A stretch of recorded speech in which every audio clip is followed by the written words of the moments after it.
a man. In fact, Thereseus had the life of a female and male. He represents both male and female. Therefore, he represents the whole human race. And he stands for both sexes. And he stands for the past, the present, and the future. And I told you that there are 5 sections in the poem, starting with the burial of dead, a game of chess, the fire sermon, death by water, and what the thunder said. And death by water is the shortest, while the fire sermon is the longest. So, considering the length, the fire sermon is the longest, and death by water seems to be the shortest.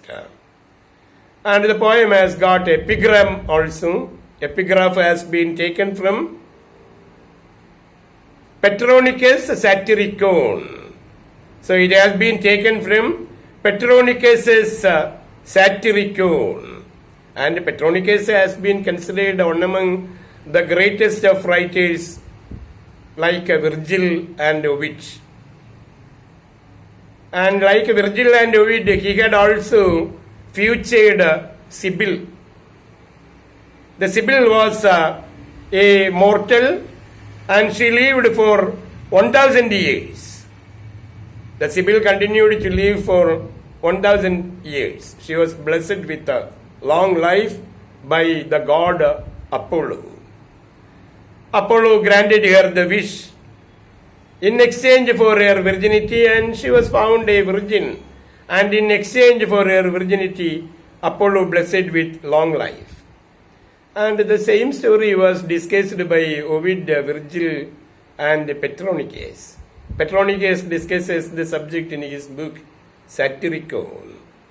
And the epigraph of T.S.Eliot is taken from Petronicus Satyricon.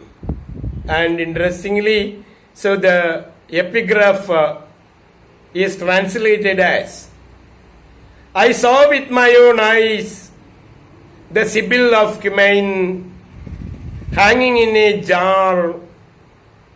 I saw with my own eyes Sibyl hanging in a jar. And with the boys, so she was telling, when the boys asked her, Sibyl, what do you want? She replied, I want to die. And this is very significant as far as the content of the poem Wasteland is concerned. The epigraph seemed to be very significant. Actually, it speaks about the miserable condition of the Sibyl. Sibyl has been living for all these years and has become shrunk and is put in a glass jar. So shrunk that the Sibyl, the Cumaean Sibyl, has been put in a jar. And as far as she is concerned, she doesn't want to continue living. She is bored with her life like Tithonus. So in Tennyson we come to find a poem entitled Tithonus, speaking about the life of a man who was blessed with long life by the god of dawn, the goddess of dawn, Aurora. And we find Tithonus waiting for Aurora to request her to grant him death. Actually, he didn't want to continue because he had become an old man, shrunk in body, not able to move, not able to see or hear or move. And the condition of the Cumaean Sibyl is also like this. She has been a far old lady, and that she has been put in a jar. And when the children came to see the Sibyl in the jar, the boys asked her what actually she wanted. And she replied that she wanted to die. And this is the epigraph introduced in the poem The Wasteland, presented in the beginning of The Wasteland. And the epigraph is followed by the dedication Il Miglior Fabbro, addressing Ezra Pound as the better craftsman. And there are the 5 episodes, and The first episode is called The Burial of the Dead. And the title is actually a line taken from the Anglican burial service. And we come to find that there are 4 different pictures. And Eliot presents the situation in snippets, in pictures, like watching a film or a play. We can find the moving pictures. And one is an autobiographical snippet taken from the childhood of an aristocratic lady named Mary. And a prophetic invitation to journey also has been presented there. And then the other protagonist is the Hyacinth girl. And the Hyacinth girl has been taken from Wagner's opera Tristan and Isolde, an Arthurian legend. And then the third protagonist, we come to find Madame Sosostris. First is Mary, and she has been an aristocratic lady. And very interestingly, she comes to say that she is a German and not a Russian. And this is all what she comes to say. So, and she comes to say, Bingar Keine Resin, Stamaus Lithuanian, Etche Duich. So, this is Latin. It means that I am not Russian. I came from Lithuania. I am German. So the meaning is, I am not Russian. I come from Lithuania and I am a German. Bin gar keine Russin. Stammes Lithuanian etche Deutsch. So this is Mary. So presented in the beginning, the first protagonist, and she is followed by the Hyacinth girl. Actually, the Hyacinth girl has been taken from Wagner's opera, Tristram and Isolde. And then the third protagonist is Madame Sosostris, is a very popular protagonist introduced in the opening part of the poem. And she is a modern version of the Egyptian Sibyl. And she has got a pack of cards with her. And she predicts the future of the people with a pack of cards. And actually, she is found fooling the fashionable ladies with her prophecies. She has got the tarot cards with her. In ancient Egypt, tarot cards were used to predict the rise and fall of water level in the river Nile. And it was believed that the tarot cards accurately predicted the rise and fall of water in the river Nile. And this lady, Madame Sosostris, is a clairvoyant lady, a magician lady. She is an astrologer. And she is a lady faking her customers. And she tells the narrator, Mr. Equitain, so she tells the narrator, Mr. Equiton, so tells him, he tells the narrator that she will bring the horoscope of Mrs. Equiton the next day herself because she has got a cold now. Very interestingly, she predicts the future of her customers. And she is not able to predict her own cold. And she tells the narrator that if the narrator happens to meet Mrs. Equiton, a fashionable lady, supposed to be living somewhere in London, and to tell her that the horoscope will be brought to her the next day by herself. She will bring the horoscope and she will not entrust the horoscope to someone to hand over the same to Mrs. Equiton. And this is Madame Sosostris. And she is found fooling the people with her tarot cards. And the section actually ends with the account of the city of London, and the same has been taken from Dante's Divine Comedy. And it reminds Eliot of the description of hell in Dante's Divine Comedy. And he describes people passing through London like people passing in the inferno, described by Dante.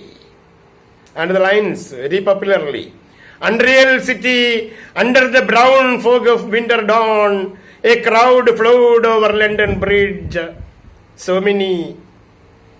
I had not thought death had undone so many. I never thought that death had undone so many. So, the people passing through the London Bridge are compared to the dead people passing through the inferno. And about Madame Sosostris also, very interestingly, Eliot says, Madame Sosostris, famous clairvoyant, had a bad cold nevertheless, is known to be the wisest woman in Europe. With a wicked pack of cards, and showing the cards to the customer, showing the card to the protagonist. The protagonist can be considered as Tertius. And she tells the narrator, the protagonist, that this is the card of the drowned Phoenician sailor. And towards the end of the poem, we come to find death by water, and there we come to find the death of a sailor. And it is predicted by Madame Sosostris in the very beginning of the poem. Showing her tarot card, she says that this is the picture of the drowned Phoenician sailor. And very interestingly, so there are multiple protagonists in the beginning of the poem. And there is also another protagonist in the first part of the poem called Stetson. So while passing the London Bridge, the narrator finds Stetson. And on meeting Stetson, he asks, "You who were with me in the ships at Mylae." So he refers to the War of Mylae. So the name of a battle between the Romans and the Carthaginians is called by the name Mylae. And the soldier was there with the narrator fighting at the battle of Mylae. Therefore the narrator can be a person who was there at the battle of Mylae, the battle between the Romans and the Carthaginians. And the narrator asks Stetson. Stetson is also a protagonist in the opening part of the poem. The question, the corpse you planted last year in your garden, so the dead body that you buried in your garden, has it begun to sprout? Whether the plant has sprouted? Will it bloom this year? Do you think that there will be flowers in this year? So the question, what has happened to the corpse he had planted in his garden? And then the section concludes with the Latin phrase, "You hypocrite lecture, mon semblable, mon frere." O Hippocratic reader, my fellow men, my brother, mon semblable, mon frere, my fellow man, my brother, and calls him in English terms Hippocratic, hypocrite lecture. And here we come to find that there are four protagonists introduced in the opening section: Mary, Hyacinth Godel, and then there is the clairvoyant lady Madame Sosostris, and there is also Stetson, the one who fought with the narrator in the War of Mylae. And the second section is called A Game of Chess. And the title for the Game of Chess has been taken from Thomas Middleton's play, A Game of Chess. Eliot always had a great impression for Thomas Middleton, and Middleton has got his popular plays like A Game of Chess. And there is also another popular play by him, Women Beware Women. In both the plays, he introduces chess game. So in Women Beware Women, when the chess game is introduced, there is also a seduction taking place behind the screen. So in Women Beware Women, when the seduction takes place, there are two ladies, the mother-in-law of the seduced girl, and the pimp lady. And these two ladies are found engaged in a chess game. And at the time there was seduction taking place inside the house. And this is chess game referred to in the play Women Beware Women. And in Middleton's other play called Chess Game, a game of chess, the title of the play is A Game of Chess. We come to find that there is chess game played between the white king and the black prince. The black king and the white king, the Spanish king and the English king are represented by the white and the black. The white king is the English king. And there is also the chess game played between the kings of Britain and Spain. The Spanish king and the British king. And we remember the Spanish Armada also in this context. And the game of chess has been taken from Middleton's play. So if the title is to be considered, it is to be mentioned as taken from Middleton's play Game of Chess. But when the incident is referred to, so the episode is, the content of the episode is concerned, actually the subject has been taken from Middleton's another play, Women Beware Women. And your title from Middleton's play Game of Chess. And Eliot presents a fashionable lady's dressing room. Actually she has got wealth, beauty and health. But she doesn't know what to do with her time. And time hangs upon her. And time has become a big problem for her. And her husband is found keeping silent all the time. And whenever she asks a question, he doesn't give a reply. And this gets on her nerves. Actually, in this episode, we come to find the inability of people to speak. Eliot uses this as a powerful symbol of impotence. It is a powerful symbol of impotence, incapability. For example, in his play The Cocktail Party also, he describes a husband and wife exactly in similar terms. So the people who know, they do not understand each other. Breed children whom they do not understand and who will never understand them. The question of understanding, the power of understanding each other is found missing. And this is a powerful symbol used by T.S.Eliot in the context. We find the fashionable lady so very beautiful and wealthy, but she doesn't know what to do with her time. Time hangs upon her. And her husband is found keeping silent all the time, and it makes her angry. And the similar situations can be found in Eliot's other works also, in his poetic drama, in his Wed's drama, The Cocktail Party. There is also a similar situation of a wife and husband presented. And the very interesting description is, the people who know that they do not understand each other. The people who do not understand each other breed children. They do not understand, and who will never understand them. And this is what the picture of the fashionable lady. Time hangs upon her. And it is in this area we come to find a reference to Ovid's Metamorphosis. So on the wall of the lady there was a picture. There was a picture found on the wall of the lady's dressing room. And the story is that of a king named Tereus, a barbarous king. In Ovid's Metamorphosis, there is the story of Philomel. And she was raped by her brother-in-law, the husband of her sister, named Tereus, and Tereus was the king. Tereus seduced Philomel, and after all he cut off the tongues of Philomel. The tongue of Philomel was cut off in order to prevent her from saying that she was raped by Tertius. But she embroidered the crime in tapestry and intimated her sister about it. The one who was married to Tertius was the sister.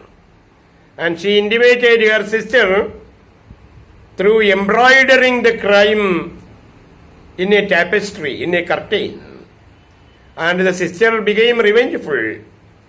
And she killed the son. The sister killed the son and made Tertius eat the cooked flesh. Tertius was made to eat the flesh of his own son. And the king wanted to kill the sisters. He was very angry because he was made to eat the flesh of his own son. But God changed Philomel into a nightingale. And the sister was made into a swallow. And Tertius was made into a hippo. So the raped lady, Philomel, was made into a nightingale. And the sister was made into a swallow. And Tertius was made into a hippo. And the picture of the seduction. The picture of seduction. Tertius' seduction of Philomel. Tertius' raping Philomel was found on the wall of the dressing room of this fashionable lady. The dressing room of a fashionable lady is introduced in the second section, a game of chess. And the section is called a game of chess. And I told you, time hangs upon this lady. And her husband doesn't speak with her even though she asks questions. And the important and interesting lines, my nerves are bad tonight, yes, bad. Stay with me, speak to me, she tells her husband. Stay with me, speak to me. Why do you never speak? Speak, angrily she says. What are you thinking of? What thinking? What? I never know what you are thinking. Think. So this is the way the poem is presented, written in free verse. And she refers to their living as, I think we are in Rat's Alley where the dead men lost their bones. And it is actually a true image of spiritual darkness and the modern man's sense of loss, that we are in the Rat's Alley and where the dead man lost their bones. And then again she asks the husband, what is that noise? The wind under the door. What is that noise now? What is the wind doing? Nothing, again nothing. The question of nothingness. You know nothing